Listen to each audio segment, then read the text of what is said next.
यही है सच्ची गीता सार। अंधकार से प्रकाश की ओर।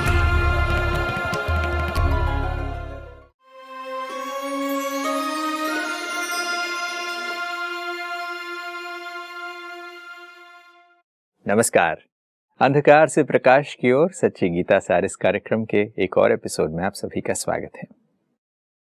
अगर मनुष्यों से ये प्रश्न किया जाए कि हम कब से यात्राएं कर रहे हैं, तीर्थ यात्राएं कर रहे हैं, जिसे हम पिलग्रिमेजेस कहते हैं, तो विश्व भर में इसके उदाहरण मिलते हैं कि मनुष्य तीर्थ यात्राएं करते ही आए हैं। भारत में विशेष तौर पर तीर्थों पर जाने की एक परंपरा है, एक रीति है। लोग तीर्थों पर जाते हैं तो विशेष बातों का ध्यान रखते हैं। लोग अपने भोजन, अपने व्यवहार, अपने कार्यशैली इत्यादि पर ध्यान देते हैं। लोग अलग अलग धारणाओं को भी रखते हैं जब वो तीर्थ पर जा रहे होते हैं। मगर तीर्थ यात्राएं करने का मतलब क्या है? तीर्थ यात्राओं से वास्तविकता में कुछ प्राप्ति होती है? इसके बारे में आज हम गहराई से चिंतन करते हैं। हमारे साथ स्टूडियो में ब्रह्मा कुमार बृजमोहन भाई हैं। भाई साहब, आपका स्वागत है।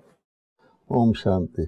तीर्थ यात्राओं के बारे में जब हम देखते हैं तो तीर्थ यात्राओं का एक लंबा इतिहास है, और अगर किसी से पूछा जाए तो लोग कहते हैं हम परंपरा से करते आ रहे हैं। हम देखते हैं लोग कई कई जगह पैदल जाते हैं, कई लंबी लंबी यात्राओं पर जाते हैं, कभी लोग 4 धाम के लिए जाते हैं।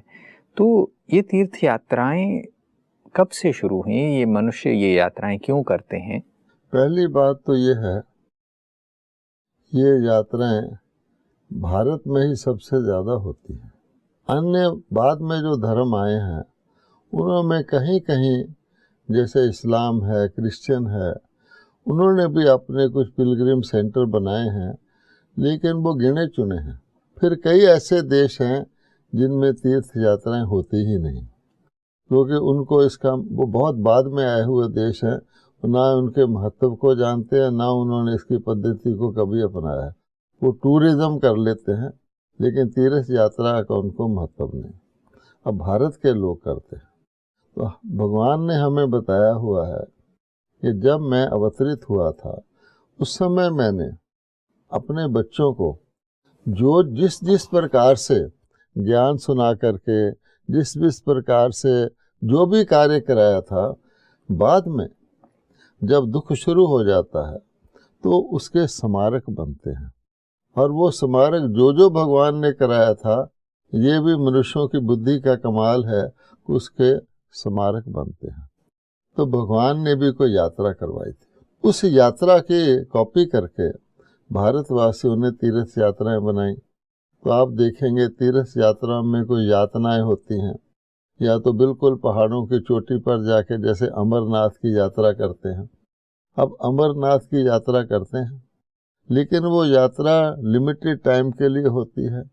आजकल तो संचार साधन बढ़ गए हैं, पहले लोग बड़ी मुश्किल से वहाँ पहुँचते थे, और उस समय जैसे आपने कहा, उनके अंदर जो भी रियलाइज़ होता था अपने दुनिया के कामकाज से अलग होकर, तीर्थ जाने का मतलब ही था कि उनको ये फीलिंग आती है कि मैं कुछ पावन बन जाऊँ, कुछ पुण्य कमा लूँ।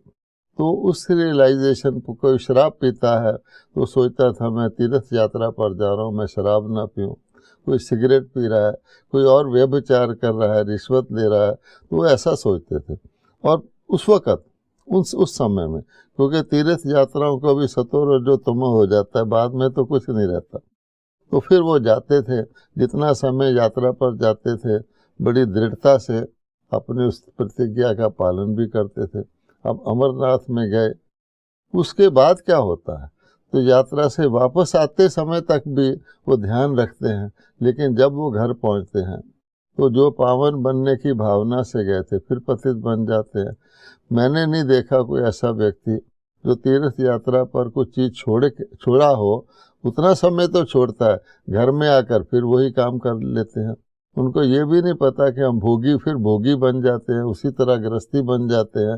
तो ये इसका हाल है। तो आप देखेंगे पहाड़ों की चोटियों पर फिर वो देखते हैं 4 धाम भी बड़े प्रसिद्ध हैं, तो 4 धाम की यात्रा कर लेते हैं। लेकिन फिर वो क्या करते हैं, फिर उनको फील होता है क्योंकि जो रॉन्ग काम कर रहे हैं फिर वो गंगा स्नान करना शुरू कर देते हैं। इस तरह से मतलब वो लिमिटेड पीरियड के लिए, अल्पकाल के लिए उनकी ये भावना क्योंकि वो करते हैं वो पूरी होती है। जैसे आप ये बात कहते हैं तो ये बात समझ में आती है कि चलो तीर्थ यात्राओं पर हमने कोई चीज़ शुरू की, एक आध चीज़ कर लिया, कुछ चीज़ें छोड़ भी दी, वापस आके फिर उसी आदतों में गिर जाते हैं और फिर लोग स्नान इत्यादि भी करने जाते हैं तीर्थ यात्राओं के बाद। ये भी एक रीत है। जैसे गंगा, यमुना इत्यादि नदियों पर लोग जाते हैं, रोज़ भी तो जो लोग नहाते हैं, गंगा स्नान करते हैं, लोग जाते भी हैं। जो लोग गंगा यमुना के किनारे रहते हैं वो तो हर दिन ही गंगा स्नान करते होंगे। वहाँ पर भी उन लोगों में ये देखा जाता है कि कोई दिन विशेष हो, कहीं मेले लगते हो, तो उस समय पर जाकर नहीं, उस स्थान पर जाके स्नान करना चाहिए, उस समय पर करना चाहिए, मेलों के समय पर। ऐसा बहुत भीड़ इकट्ठी होती है और खासकर नहीं इस दिन पे जाके करना चाहिए, तो हज़ारों लाखों की संख्या में लोग इकट्ठा होते हैं। तो क्या ऐसा माना जाए कि जो गंगा बहती आ रही है, साल के उस दिन वो विशेष रूप से पतित पावनी हो जाती है, उस दिन पाप धुल जाते हैं? क्या इसके पीछे?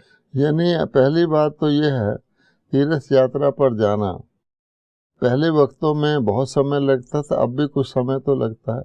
वही व्यक्ति जा सकता है जिसमें क्षमता हो, समय उसके पास हो और उसके पीछे उसका जो कारोबार है या परिवार है वो चलता रहे। हर एक तो नहीं करता, ऐसे ऐसे सिलेक्टेड लोग ही होते हैं।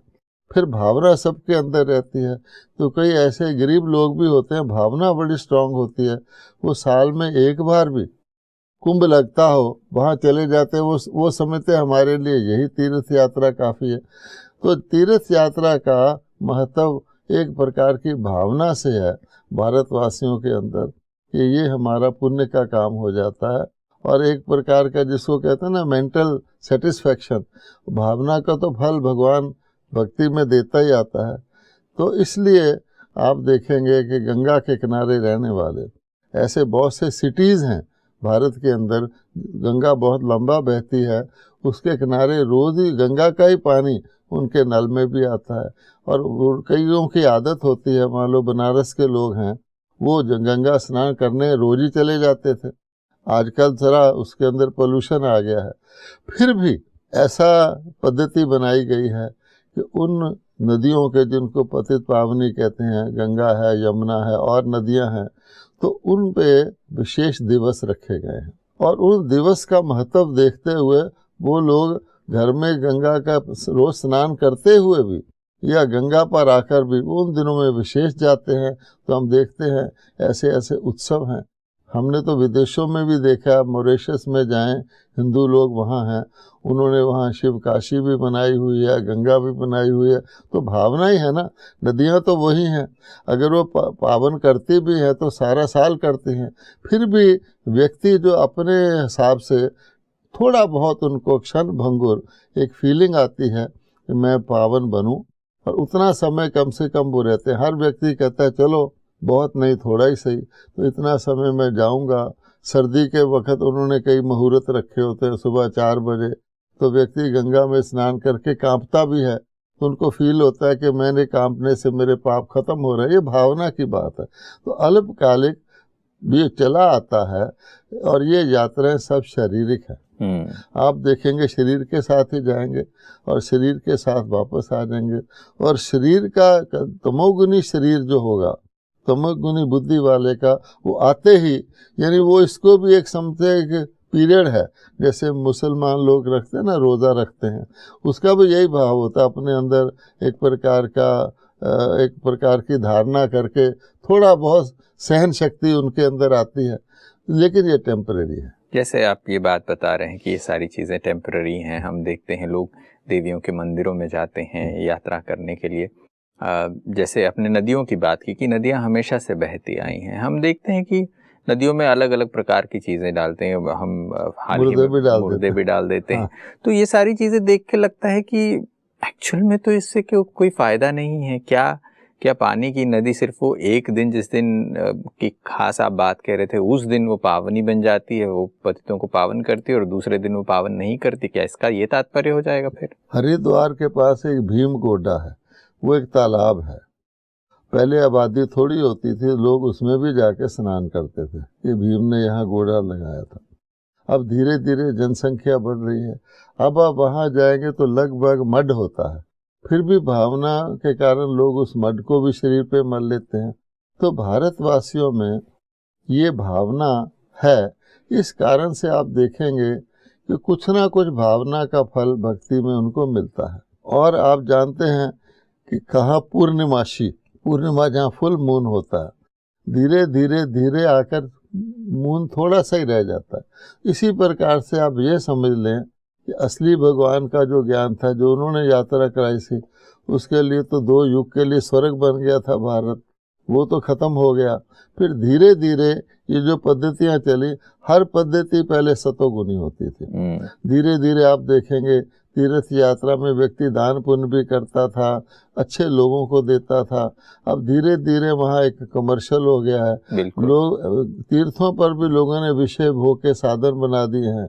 लोग यात्री जो शराब के आदि हैं, उनके लिए शराब भी वहाँ मिल जाती है। तो उसका महत्व भी घट गया है, उसकी प्राप्ति भी घट गई है, पर थोड़ा सा अभी शेष वहाँ बाकी है। अभी भी आप देखेंगे जो एजुकेटेड लॉजिकल लोग हैं, उन्होंने तो ये छोड़ ही दिया है। नेक्स्ट पीढ़ी ने तो छोड़ ही दिया है। वो केवल क्यूरियोसिटी के कारण कभी चले जाते होंगे और हैरान होते हैं स्नान करते हुए कि ये लोग क्या कर रहे हैं, हमारे पूर्वज क्या करते हैं। उसको आजकल वो ब्लाइंड फेथ कहना शुरू कर दिया।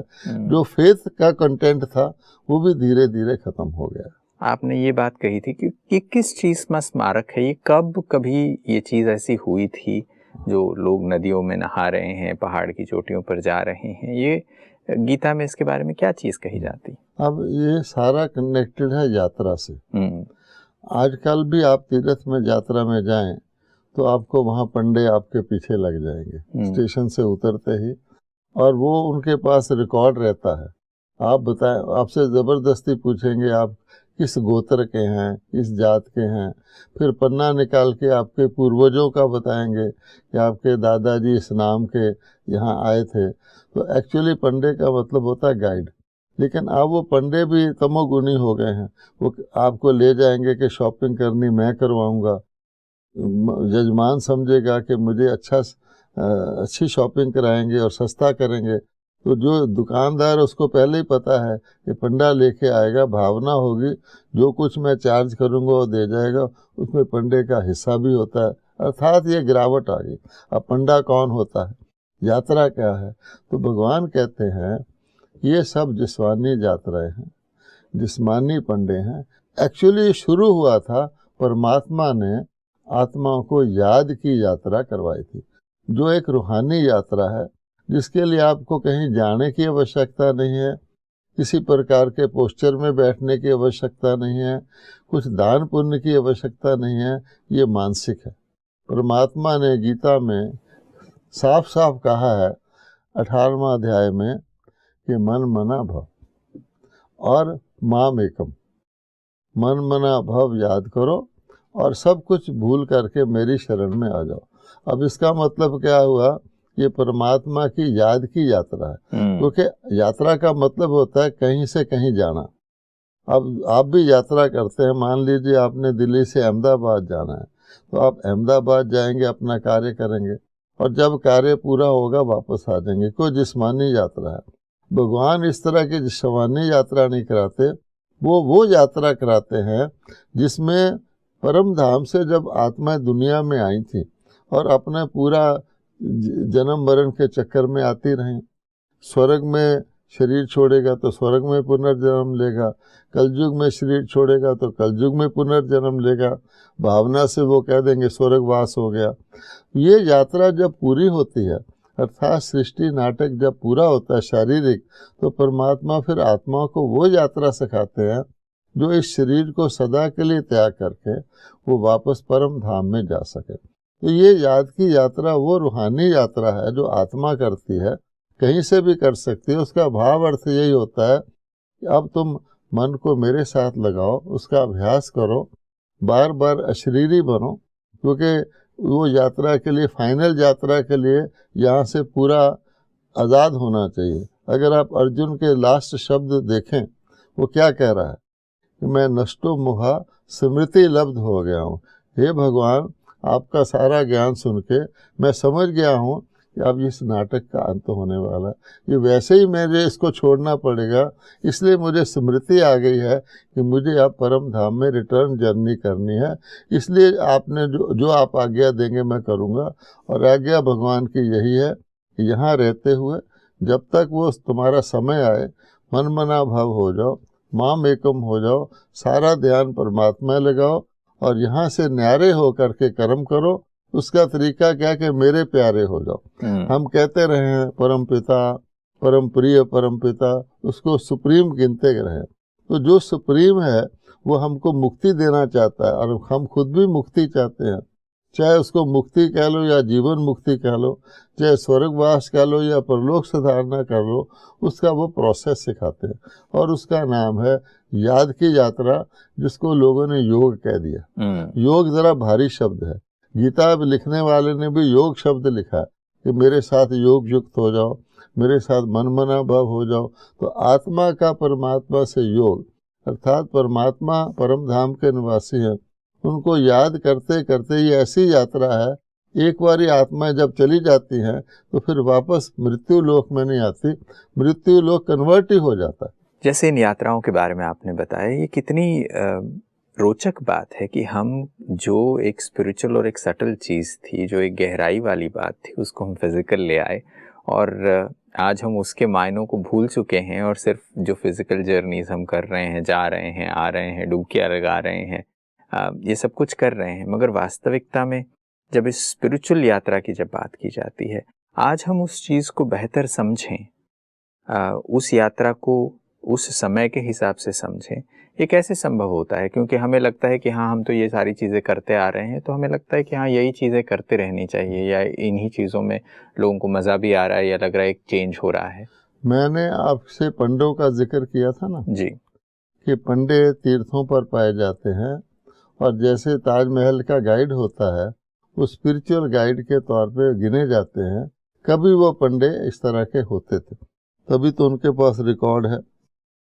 पहले समय में हमारे पूर्वज जब इस प्रकार की यात्राएं करते थे तो पंडित उनको सुविधाएं प्रोवाइड करते थे, उनको स्थान बताते थे कहाँ कहाँ जाना है और उनके भोजन की, शुद्ध भोजन आदि की व्यवस्था करते थे, उनको कंफर्ट देते थे। तभी वो अपना नाम वगैरह लिखाते थे कि हमारे वंशज आएंगे तो तुमको ही पंडा करेंगे क्योंकि तुमने हमारे को अच्छी सर्विसेज दी।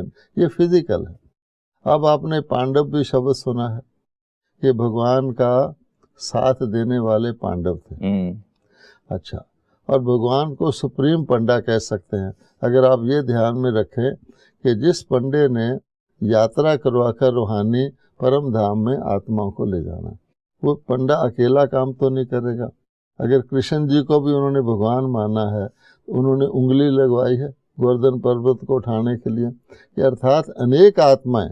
इसी प्रकार से जब हम ब्रह्मा जी कहते हैं तो कहा हुआ प्रजा सहित, अर्थात उनके साथ ब्राह्मण भी थे। तो परमात्मा पंडे के साथ जो अन्य आत्माएं जिनको वो ज्ञान देते हैं, उनका भी काम पंडे का हो जाता है। एक तो है उनका अपना जीवन में ये यात्रा सीख करके ऐसी स्थिति को पाना कि वो परम धाम में जाएंगी भगवान के साथ, लेकिन उनका फर्ज यहाँ पूरा नहीं हो जाता, क्योंकि भगवान कहते हैं कि तुम्हारे दो फर्ज हैं। जो तुमने सीखा है वो मैं तो सारी आत्माओं के पास नहीं जाऊंगा, वो तुम जा करके उनको भी यही ज्ञान दो और उनको मेरे साथ कनेक्ट करो, यानी परमात्मा के साथ कनेक्ट करो। अब ये कार्य जो करते हैं वो भगवान के बच्चे, ब्रह्मा के बच्चे, उन्होंने ब्राह्मण कह दिया है, प्रैक्टिकल में वो ब्रह्मा कुमार और ब्रह्मा कुमारी से। अब वो हैं पंडे। अब उनका क्या काम है कि समाज के अंदर जाकर उनको ये बहुत इम्पोर्टेंट और बहुत खुशखबरी सुनाना कि देखो अब ये पुरानी दुनिया तुम्हारे सब दुखों का अंत होने वाला है और जितने दुख शांति है भगवान ने हमें बताया है, उसका कारण अपवित्रता है। पवित्रता ही सुख शांति की जर्नी है। तुम भी यात्राएं करते समय पवित्रता ही धारण करते रहो, लेकिन थोड़ा समय धारण करते रहो, उसके बाद आके तुम इसी विषय भोगों में लिप्त होते रहो। तुमको पता भी नहीं है तुम ये पतितपना करते हो, इसीलिए तुमको यात्रा करने की आवश्यकता है। वो उनको गाइड करते हैं कि हम तुम्हें फाइनल यात्रा बताते हैं जो हम भी कर रहे हैं, भगवान करा रहा है, जिसके द्वारा तुम सदा के लिए इस भोग विलास की, मैं दुनिया ही भगवान चेंज कर रहा है, आओ तुम्हें मौका देते हैं। तो वो जो कार्य वो जो करते हैं उसको कहा जाता है पंडे। और वो सचमुच परमात्मा को किसी गंगा के घाट पर नहीं ले जाते, गंगा उनके पास जाती है ना। आप देखेंगे गंगा बहती है तो जाती है ना गंगा। तो इसलिए वो फिर क्या करते हैं, ये सारे भारत में और सारे वर्ल्ड में जो निराकार परमात्मा ब्रह्मा के द्वारा ये रास्ता बता रहे हैं, वहाँ केंद्र खोलकर, जिसको हम तीर्थ कह सकते हैं, हमारे तीर्थ नहीं आ रहे, वो सच्चे तीर्थ हैं, क्योंकि वो इस प्रकार के तीर्थ नहीं है। वो कहते तुम अपने घर गृहस्थ में रहो, उनके समीप जाकर, जिसको कहते हैं ना कुआं प्यासे के पास आ गया। तो भगवान को पता है कि वो समय भी गया जब लोग जंगल में जाया करते थे, उनके पास टाइम था, उनको घर वाले आज्ञा देते। ये तो सारे समाज की बात है। तो परमात्मा इसलिए ज्ञान गंगाएं बहाता है। एक्चुअली वो ज्ञान गंगाएं जो बहाता है, उसके यादगार में ये नदियां हैं भारत की। आप देखेंगे भारत की सभी नदियों के नाम फीमेल पर है, अर्थात ब्रह्मा कुमारी पर है। और एक नदी का नाम ब्रह्मपुत्रा भी है, अर्थात थोड़े से मेल्स भी थे। तो ये सारा यादगार है। तो एक्चुअली वो कार्य अब हो रहा है। इसलिए परमात्मा कहते हैं ये ब्रह्मा कुमारी पंडे हैं, और यही पांडव सेना है जिसने विजय पाई थी किस पर, विकारों पर। ये जो भोग विलास की दुनिया, जिसके कारण कलयुगी लोग दुखी हो रहे हैं, अपवित्र हो गए हैं, तो भगवान कहता है मैं तो पतित पावन हूँ, तो मैं ही पावन करता हूँ। तो पावन बनने का रास्ता, स्पिरिचुअल रास्ता सारे वर्ल्ड को सुनाना, वो पांडव सेना थी। तो आज ये बहुत ही खूबसूरत बात हमने समझी कि वास्तविक तीर्थ यात्राएं क्या है, तीर्थ स्थान कौन से हैं, और ये किस यादगार में हम आज भी तीर्थों पर जा रहे हैं, नदियों के पास जा रहे हैं, मेलों पर जा रहे हैं, पहाड़ की चोटियों पर जा रहे हैं। वास्तविकता में परमात्मा द्वारा सिखाई गई रूहानी यात्रा, क्योंकि भगवान ने जो सेवा केंद्र बनाए हैं वो भी हर स्थान पर है। बिल्कुल, ओशन के किनारे पर भी हैं, ऊंचे ऊंचे पहाड़ों पर भी हैं, बल्कि विदेशों में भी हैं।